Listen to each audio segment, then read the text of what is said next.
Hello everyone, thanks for tuning in to today's second video. We're going to have a look at the weather for next week to 10 days. So today's second video, that's going to take us into the opening couple of days of July, and we'll be able to extend out beyond that through the first week of July with the extended GFS and ECM ensembles, which run to around a couple of weeks. As usual, I'll look at CFS V2 for the next month at the end of the video. Well, weekend forecast has been released, so it's going to be quite an interesting week's weather coming up. It's going to be getting a lot hotter, a lot more humid, and there will be some heavy thunderstorms breaking out at times as well. But where those storms are going to be, how hot it's going to get, all of those are still questions that remain to be answered. So still quite a bit of uncertainty in terms of the detail of next week's weather anyway, but we can say it's certainly going to be getting a lot hotter, and it will be turning thundery at times as well. So have a look at weekend forecast and see what's going on there. We've got the third update, not got the fifth update for Glastonbury. Fifth Glasto update will be coming up tonight at around 7 p.m. So, if you're interested in what the weather may be doing for Glasto, then that's going to be quite an interesting watch around or just after 7 p.m. This evening. Right, so let's get on with today's second video.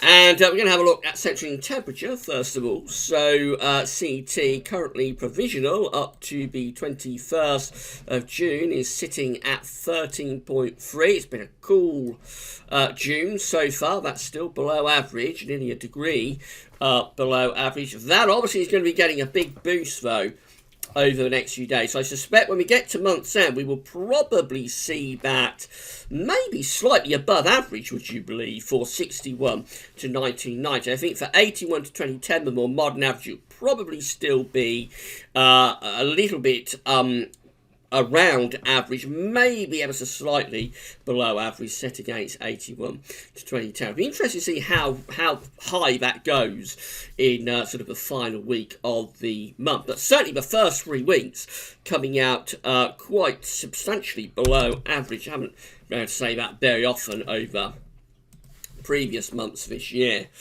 But the weather is going to be warming up, obviously, over the next few days. So these are the 500 millibar high W flow charts from the Penn State University for the next week to 10 days. We've got the ECMWF on the top and the GFS, which we'll have a look at in a moment, is on the bottom.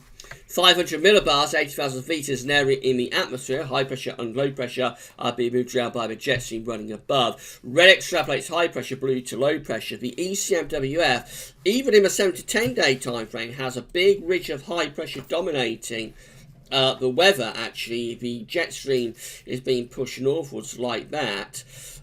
So it does look as though the ECM is keeping us under mainly anticyclonic and high pressure conditions, even as we go out to the 7 to 10 day time frame. Not much of a breakdown on this morning's ECM. The GFS is similar, but it has that high pressure further to the east, further away from us. It does actually start to bring in more of an Atlantic flow. So in the 7 to 10 day time frame, the GFS is starting to break things down, starting to return us to a cooler, fresher and slightly more unsettled westerly flow as that ridge just begins to slip away into central parts of Europe. This is how the GFS upper air temperature and precipitation ensembles are looking for the next couple of weeks. Looking at London. So the red line here is the 30-year upper air temperature average for London. Quite a dramatic ensemble. So we're starting off fairly close to average now, but pretty much from today onwards, the temperatures are on the up. They're going to be lifting up through the week. And the peak of the temperature is coming around there. Now, if I go down to the days, you'll see that the peak of the temperature is occurring sometime around the 27th to the 29th of June. So that's kind of like at the end of next week.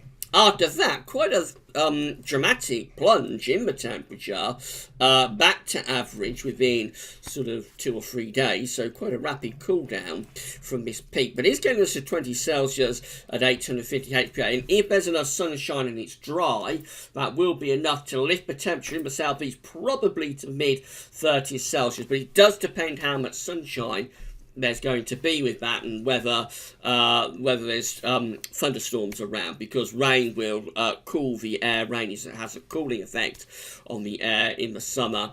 So if there's heavy rain around, if there's thunderstorms and quite a bit of cloud, then obviously it won't get as hot as that. But the upper air temperatures anyway, peaking in London at 20 Celsius at 850 HPA. After that, quite a big drop in the temperature, and no sign of any particular hot spell of weather then as we go through the first week of July. It just looks like we keep temperature quite close to average. Precipitation-wise, there's rain around, so we've got risk of heavy showers or thunderstorms across eastern parts of the country sort of tomorrow evening and then into Monday, possibly through to Tuesday too. Then drier for a couple of days around the middle part of the week before the precipitation spikes are returning at the end of the week and into next weekend, and that could be the final sort of thundery breakdown to this hot spell of weather. Then through the first week of July, just looking cooler and rather showery. Temperature anomalies from the 22nd of June to the 30th of July, significantly above average. Look how hot it's going to be across much of France, the Low Countries and Germany. Temperature anomalies there are going to be something like excuse me, 8 to 10 degrees above average. So very, very substantially hotter than average through western central parts of Europe. Now, our temperature anomaly is not as hot as that.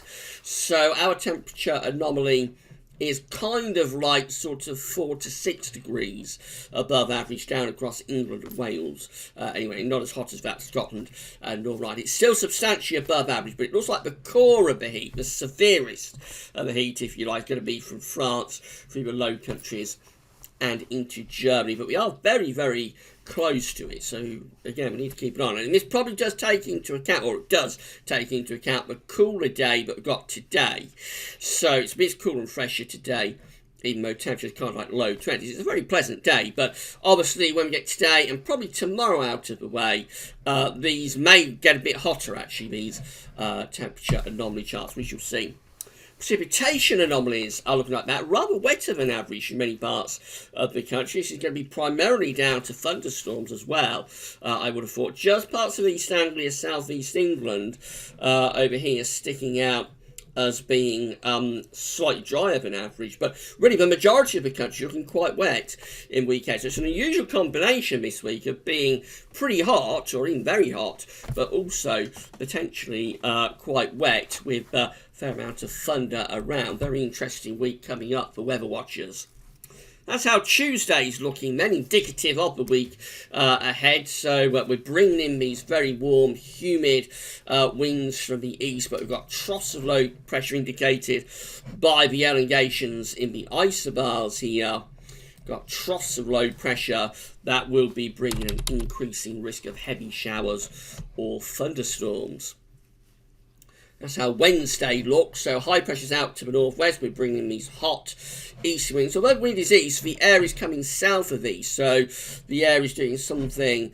A little bit like this, coming up into Central Europe and then around like that. So although the wind technically, on your wind measurements, it would probably be showing easterly, maybe a little bit northeasterly, the origins of the air coming from south of east.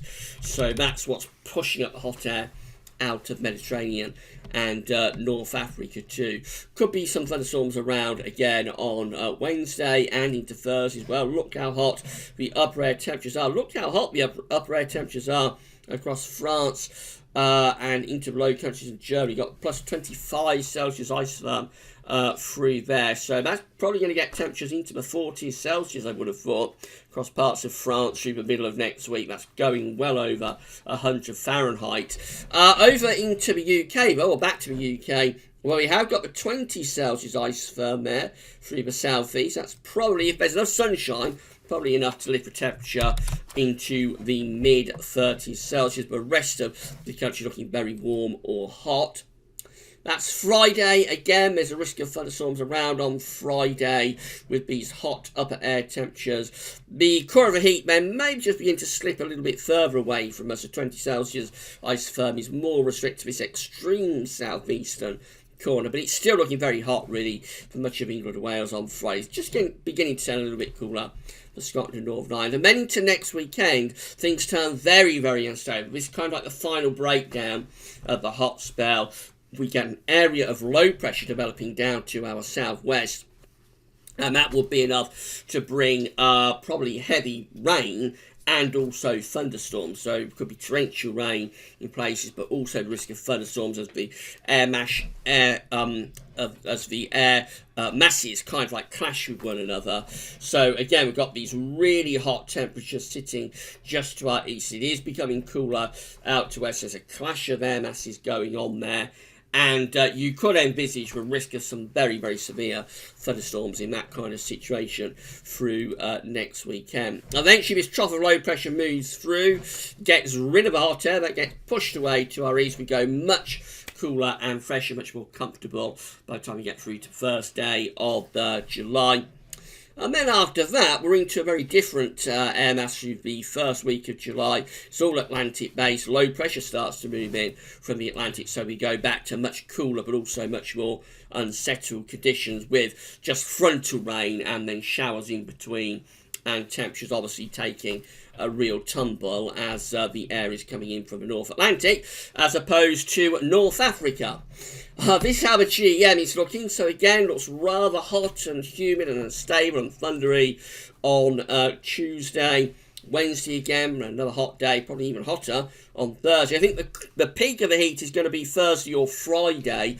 Look how far north the GEM is getting at 20 Celsius isothermics through to northern England and through the Midlands. So to the southeast of that, you could see temperatures into the mid 30 Celsius, definitely, maybe even hotter than that in the far southeast. It'll be interesting how hot it gets in the weekend. There's very little within the media at the moment about this hot weather, but it is very unusual to see the 20 Celsius isotherm coming that far north. So it may be one of those things that just creeps up on us, but by the second half of this week, it could be really, really hot in that southeastern corner. I'll say no more than that. We'll just have to wait and see how high those temperatures are going to go. It will very much depend how much sunshine there is, how many thunderstorms break out, and that kind of thing. That's Friday. Looks like it's beginning to turn more generally unstable on Friday. Still, we've got that 20 Celsius isotherm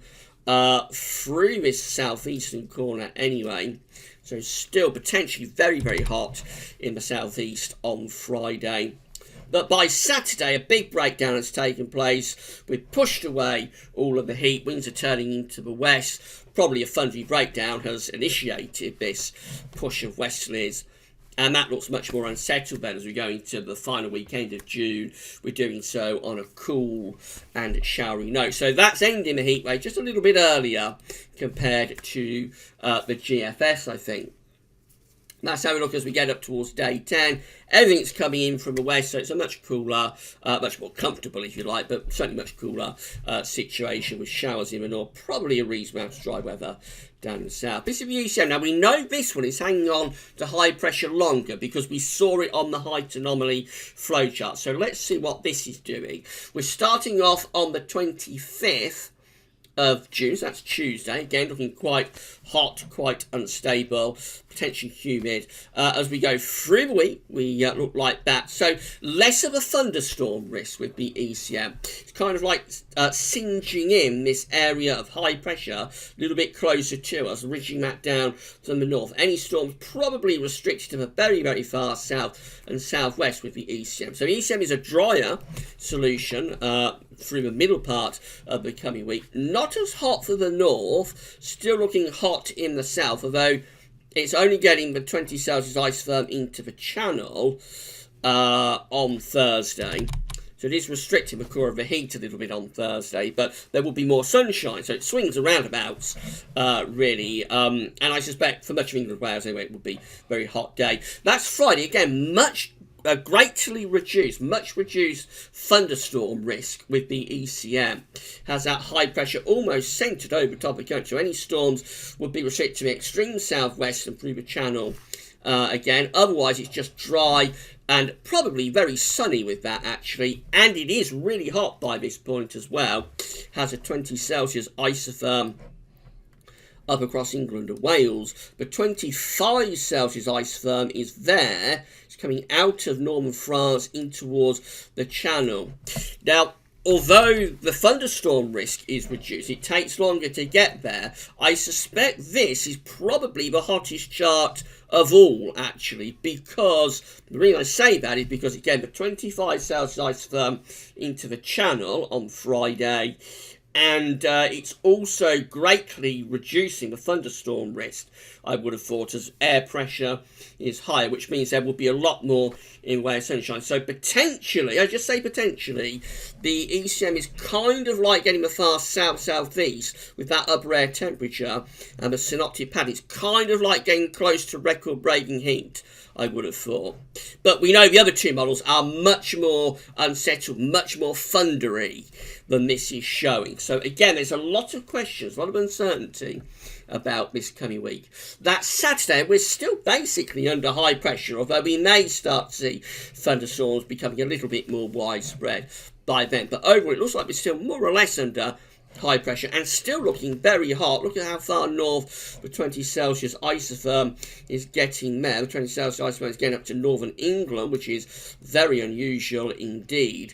So Friday, Saturday, really, really hot, I would have thought, with the ECM, and a more reduced thunderstorm risk as well. That's Sunday. Now, there's probably some sort of cold front toppling in from the northwest on Sunday, so that probably increases the thunderstorm risk a little bit more. But certainly nothing like what the GEM or the GFS are showing. This is a far more anticyclonic solution up to day 10. Does start to turn cooler and fresher from the northwest, not dramatically so. That's how we look as we get through to day 10, which is Tuesday the 2nd of July. We're still under an area of high pressure there, although the centre of that high is kind of like just to our west. So it's certainly bringing in fresher air from off the Atlantic. There's the upper air temperatures, they're lowering, we're losing that extreme heat. But I think that will still be pretty warm. It will still be getting temperatures into the mid to upper 20 Celsius, I would have thought. And there'd still be a lot of dry and fine weather with that. So if you're looking for prolonged sort of summer weather, that's the one for you, the ECM, because the other two, yes, they do get very hot for a while, but they're also very unstable. And eventually, by day 10, they are pushing through much cooler and much more unsettled air from the Atlantic. So still a lot of uncertainty about next week's weather. These are the options that we've got on the table with the ECM today at day 10. So this is the 2nd of July, 2nd of June. No, 2nd of July.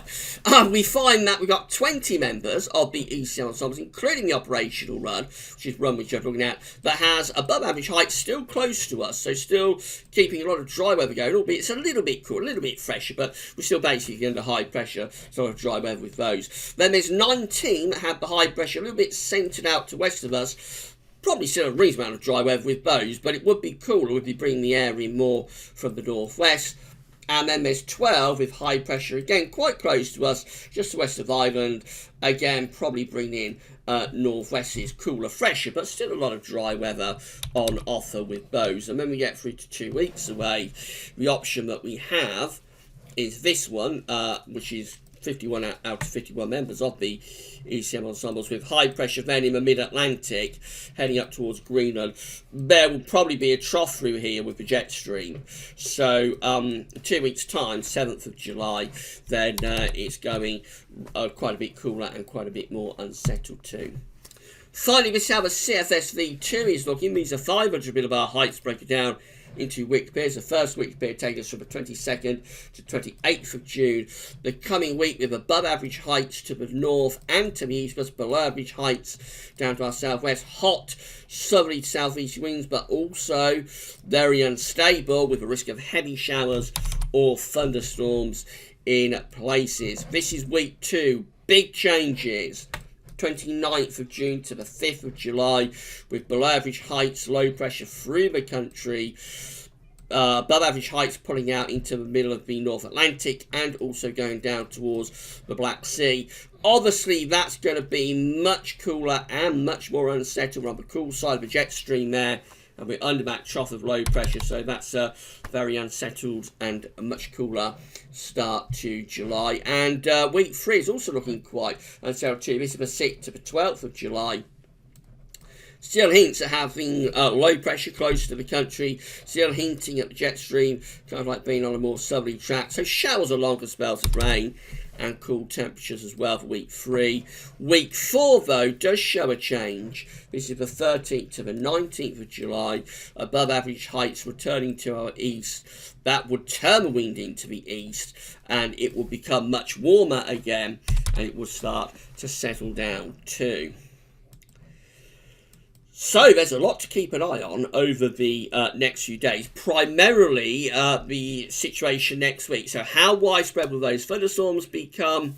How hot is it going to get through the second half of next week? Potentially we are looking at a very hot spell of weather with the 20 Celsius isotherm getting a long way north and usually far north, and also the potential for big thunderstorms. And then how quickly does the breakdown take place? Does the breakdown happen quite early, say around Friday, or is it delayed through to next weekend? The ECM never really has a breakdown. It just turns things a bit cooler and fresher from the northwest. But even at day 10, the ECM has us under quite a big ridge of high pressure. So questions, and we'll just have to try and answer those as we go along through the next few days. And this all makes it very difficult to forecast for Glastonbury, of course. And talking of Glastonbury, we've got the 5th update for the Glastonbury Festival coming up for you at 7 o'clock this evening or thereabouts. Tomorrow we've got more autumn analogues. We'll have Galsworthy's Sunday Roundup, and we're going to get the Meteo France, ECMWF and DWD long range models together to see what they're showing for the next few months. That'll be tomorrow afternoon. At some point I'm going to have to try and do a storm watch, but I'm not sure where I'm going to fit that in. But I suppose at some point tomorrow probably I'll have to try and get a storm watch in. If not, then it'll definitely be Monday. Right, Glasgow update coming up for you this evening. That's all for now, and thanks for watching.